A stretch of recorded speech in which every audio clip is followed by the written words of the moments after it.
नमस्ते दोस्तों, प्रस्तुत है आज की कहानी। बेटियों के जन्म पर मातम मनाते हैं। बधाई हो ज्योति, तुम्हें एक और बेटी हो गई। अस्पताल में मेरी जेठानी निरुपमा ने हंसते हुए मुझसे कहा, क्या भाभी, दूसरी बेटी की कौन बधाई देता है? बेटियों के जन्म पर तो मातम मनाते हैं, मातम।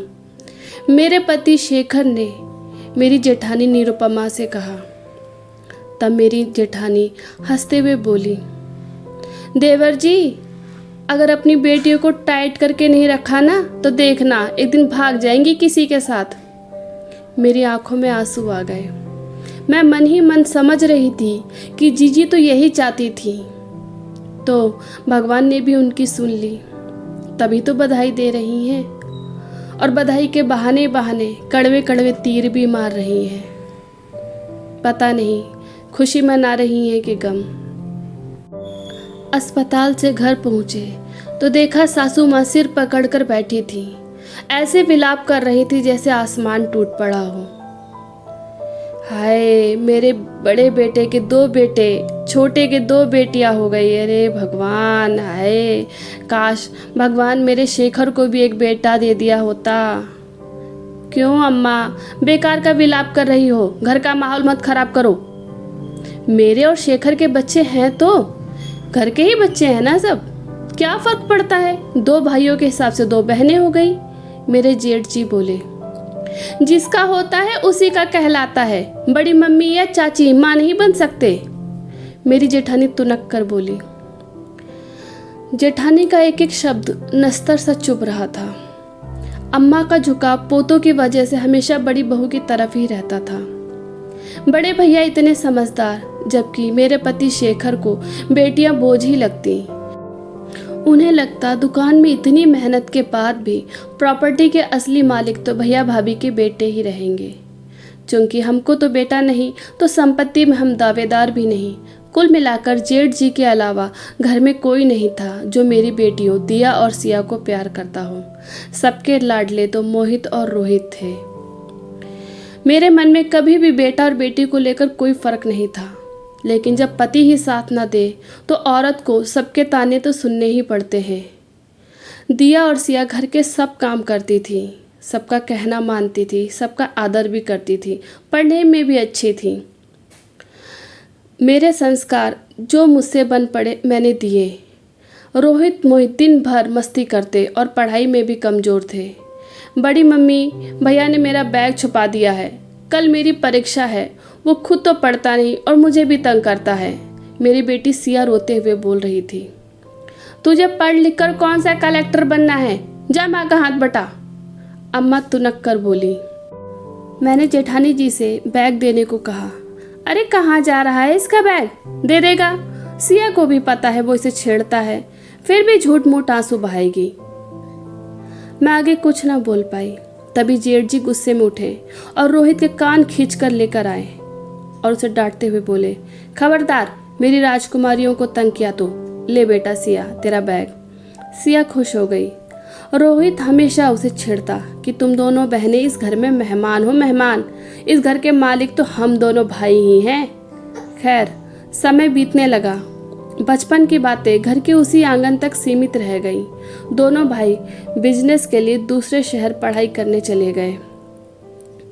दिया और सिया दोनों ने ही मेडिकल लाइन चुनी। दिया लैब टेक्नीशियन थी और सिया ने डी फार्मेसी कर दवाखाना खोल लिया। अम्मा ने खटिया पकड़ ली।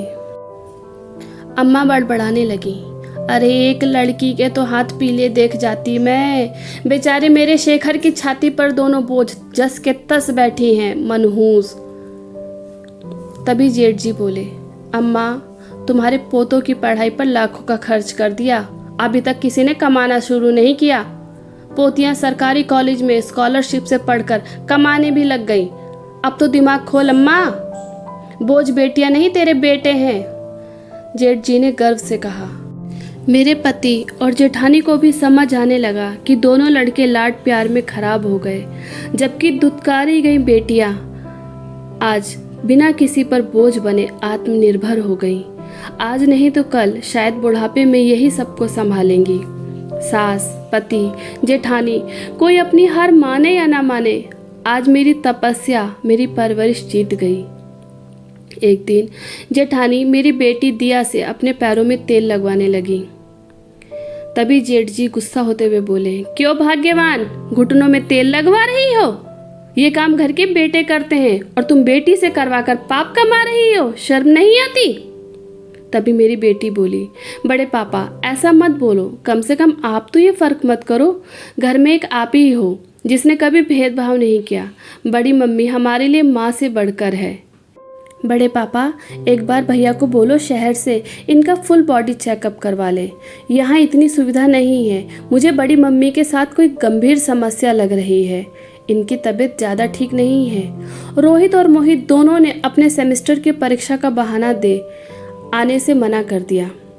जेठानी की हालत ज़्यादा ख़राब हो गई। अब दिन के दिन उनकी हालत ख़राब होने लगी थी। उन्हें एम्बुलेंस में ले जाकर सिटी हॉस्पिटल में एडमिट करवाया गया। जिन पोतों को इतना लाड प्यार दिया वही ऐसे नालायक निकले।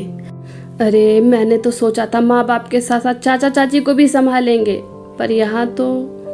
इतना बोलते ही अम्मा रोने लगी। तभी पति बोले, अम्मा छोड़िए ना ये सब सोचकर अपनी तबीयत मत खराब करिए। दुकान भैया ने संभाली है तो घर मैंने संभाल लिया है, कहीं कोई दिक्कत ही नहीं है। भैया दिया सिया के साथ भाभी को लेकर गए हॉस्पिटल। बेटे जिम्मेदारी नहीं उठा रहे तो क्या हुआ, बेटियों ने उठा ली। जल्द ही भाभी भी ठीक होकर आ जाएंगी। जेठानी जी बेहोश थी। होश आने पर सबसे पहले उन्होंने अपने बेटों के बारे में पूछा कि बेटे आए कि नहीं आए। पता चला कोई देखने तक नहीं आया। अभी इस गम से पूरी तरह उबर पाती कि पता चला उनकी दोनों किडनी फेल हो चुकी थी। मेरी बेटी सिया ने अपनी किडनी देकर उन्हें जीवन दान दिया। मुझे और मेरे पति को अपनी बेटी के इस फैसले पर गर्व था। जेठानी जी आज अपनी ही नज़रों में शर्मिंदा थी। उन्होंने मेरा हाथ अपने हाथों में ले लिया और बोलने लगी, मैं अपनी ज़िंदगी जी चुकी थी, क्यों तूने अपनी कुंवारी बच्ची की ज़िंदगी खतरे में डाल दी? इस शर्मिंदगी के साथ तो मौत ही अच्छी थी, मुझे मर जाने दिया होता। अरे मरे आपके दुश्मन बड़ी मम्मी, आपकी जगह मेरी माँ होती तो भी मैं यही करती। आप प्लीज़ शर्मिंदा ना हो, मेरी बेटी सिया ने कहा। बधाई हो, आपका ऑपरेशन सफल हुआ, डॉक्टर ने कहा। तभी मेरी जेठानी बोली, मैंने तुझे दूसरी बेटी होने पर बधाई गलत नियत से दी थी, तेरा मजाक उड़ाया था, लेकिन वो बच्ची दुनिया में मुझे जीवन दान ही देने आई थी। ऐसी बेटियों के लिए तुझे बहुत बहुत बधाई। फिर सब आपस में गले लगने लगे। मेरा और मेरे पति का सीना आज गर्व से चौड़ा हो गया था। सुख से सब परिवार सहित वापस घर आ गए। तब जेठ जी ने दोनों बेटों को संपत्ति से बेदखल का नोटिस भेजा तो दोनों भागते हुए माँ से मिलने पहुँच गए। बेटा हो या बेटी कोई फर्क नहीं पड़ता, जो जिम्मेदार और लायक होगा वही संपत्ति का असली वारिस होगा। जेठ जी ने अपना अंतिम फैसला सुनाया, जिससे अम्मा जी और जेठानी जी भी सहमत थी। सही कहा गया है, बेटे भाग्य से होते हैं लेकिन बेटियां सौभाग्य से होती हैं। आशा करती हूँ आपको ये कहानी पसंद आई होगी। अगर आपको ये कहानी पसंद आई हो तो प्लीज़ वीडियो को लाइक करें, शेयर करें और हमारे चैनल को सब्सक्राइब करें। कहानी को पूरा सुनने के लिए आपका बहुत बहुत धन्यवाद। जय हिंद, जय भारत।